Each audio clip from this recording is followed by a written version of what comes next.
नमस्कार दोस्तों, मैं सीए सौरभ सक्सेना और स्वागत करता हूं आपका हमारे इस YouTube channel CA Saurabh Saxena में, जहां हम बात करते हैं गवर्नमेंट रजिस्ट्रेशंस की, गवर्नमेंट स्कीम्स की और बहुत सारे अलग अलग गवर्नमेंट रेगुलेशंस की।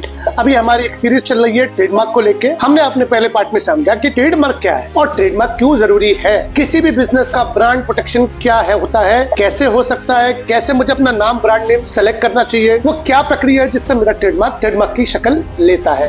इसका डिस्क्रिप्शन मैंने वीडियो का दे रखा है, जो आप हमारे पहले पार्ट में से ले सकते हैं। आज पार्ट 2 में हम बात करेंगे एक ऐसे टॉपिक के बारे में जो काफी सारे लोग ट्रेडमार्क कराने के बाद भी नहीं मालूम उन्हें कि ट्रेडमार्क अप्लाई करने के बाद हम कब इस्तेमाल कर सकते हैं। और टीएम से वो रजिस्टर्ड यानी कि R@ की फॉर्म में, आपने देखा होगा बहुत जगह ट्रेडमार्क में टीएम लिखा होता है, बहुत जगह R@ की फॉर्म में लिखा होता है। तो टीएम एक एप्लीकेशन से रजिस्टर्ड होने तक के बीच में वो क्या प्रोसेस होगा और कितने टाइम पीरियड में मेरा टीएम यानी कि मेरा ट्रेडमार्क अप्लाइड से रजिस्टर्ड की फॉर्म ले लेगा। तो इससे पहले मैं आगे बढ़ूं, अगर आपने अभी तक हमारा चैनल लाइक शेयर और सब्सक्राइब नहीं किया है तो लाइक शेयर सब्सक्राइब करें, ताकि हम आपके लिए ऐसे ही वीडियो लाए। तो दोस्तों, आज हम बात कर रहे हैं कि ट्रेडमार्क रजिस्ट्रेशन में कई बार ऐसा होता है कि लोग समझते हैं कि हमने अगर ट्रेडमार्क की एप्लीकेशन फाइल करी, दैट मींस कि मेरा ट्रेडमार्क रजिस्टर हो गया, अब ये मेरा है। ऐसा नहीं होता। आप जब ट्रेडमार्क की एप्लीकेशन फाइल करते हैं, ये तो केवल एक महज पहली स्टेप है। आपकी रजिस्ट्रेशन एप्लीकेशन फाइल करने के बाद एक लंबी प्रक्रिया से ट्रेडमार्क की एप्लीकेशन निकलती है, और अगर वो सारी प्रक्रिया को पार कर लेती है तो आपका ट्रेडमार्क टीएम से बन जाता है रजिस्टर्ड, और रजिस्टर्ड के बाद ये ट्रेडमार्क आपका 10 साल के लिए हो गया। अब आप इसको 10 साल तक के लिए इस्तेमाल करिए, और 10 साल बाद आप इसको रिन्यू करा के दोबारा से वो एक्सक्लूसिव राइट ट्रेडमार्क का अपने पास रख सकते हैं। तो आज मैं बात करूंगा कि ट्रेडमार्क एप्लीकेशन फाइल होने के बाद वो क्या प्रक्रिया है, वो क्या प्रोसेस है जिससे वो ट्रेडमार्क टीएम से रजिस्टर्ड की फॉर्म में जाता है। तो चलिए जानते हैं ट्रेडमार्क रजिस्टर्ड की फॉर्म में कैसे और किस तरह जाता है। ये आपके सामने मैंने एक फ्लो चार्ट बना रखा हुआ है कि ट्रेडमार्क का फ्लो चार्ट क्या है। पहला होता है कि हम करते हैं कि ट्रेडमार्क की एक एप्लीकेशन फाइल करते हैं। आपने अपने लोगो डाला, आपने अपने डॉक्यूमेंट्स डाले, पोर्टल पे फाइल किया, यहाँ पे आपकी एप्लीकेशन फाइल हुई।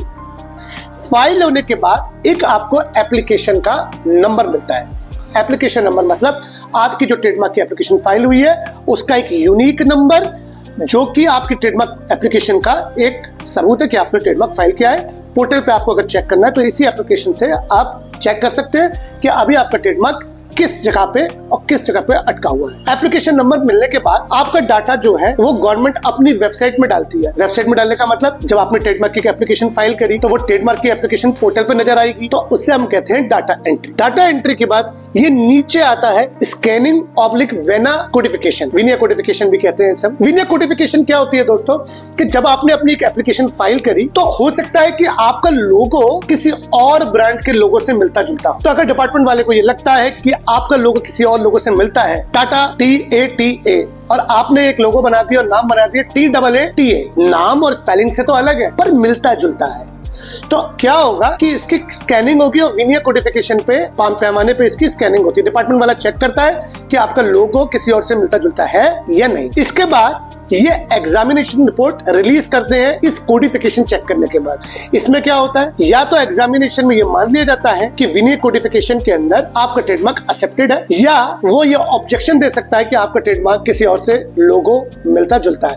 पहले हम बात करते हैं एक्सेप्टेड वाली, ये वाली बात करते हैं, इसके बाद हम इसकी बात करेंगे। जैसे ही आपका विनिया कोडिफिकेशन एक्सेप्टेड हो जाता है, ट्रेडमार्क जर्नल मतलब होता है गवर्नमेंट की वेबसाइट, गवर्नमेंट की पब्लिकेशन, जहां पे भी गवर्नमेंट आपके ट्रेडमार्क को ऑफिशियली डाल देती है कि हम पे ये ट्रेडमार्क आया है, लोगों को दे दिया कि अगर आपको लगता है, लोग देखो, अगर आपको लगता है कि कोई भी बंदा देख सके कि उसके ट्रेडमार्क और ये जो नया ट्रेडमार्क अप्लाई हुआ है वो मिलता जुलता है, तो वो ऑब्जेक्शन रेज कर सकता है या ऑब्जेक्शन रेज नहीं होगा। तो अगर मान के चलिए आप पे कोई ऑब्जेक्शन रेज नहीं हुआ तो ये ट्रेडमार्क हो गया आपका रजिस्टर, और रजिस्टर होने के बाद अब आप भविष्य में केवल इसकी पोस्ट रिन्यूअल चार्जेस दिए और ये ट्रेडमार्क हो गया आपका।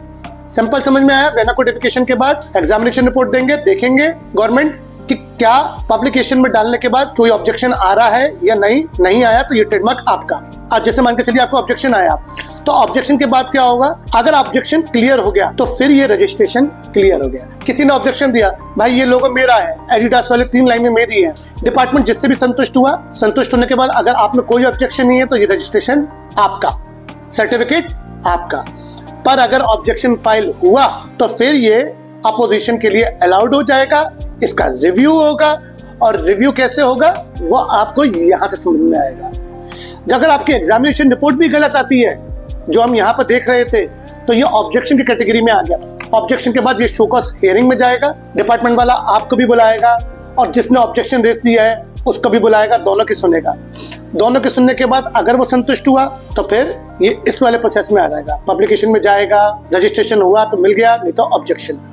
और अगर शो कॉज हियरिंग में ये पता चलता है डिपार्टमेंट वाले का कि आपने एग्जैक्टली किसी का ट्रेडमार्क कॉपी किया है, तो आपका ट्रेडमार्क या तो आप विड्रॉ करिए या डिपार्टमेंट आपको देने से रिफ्यूज कर देगा।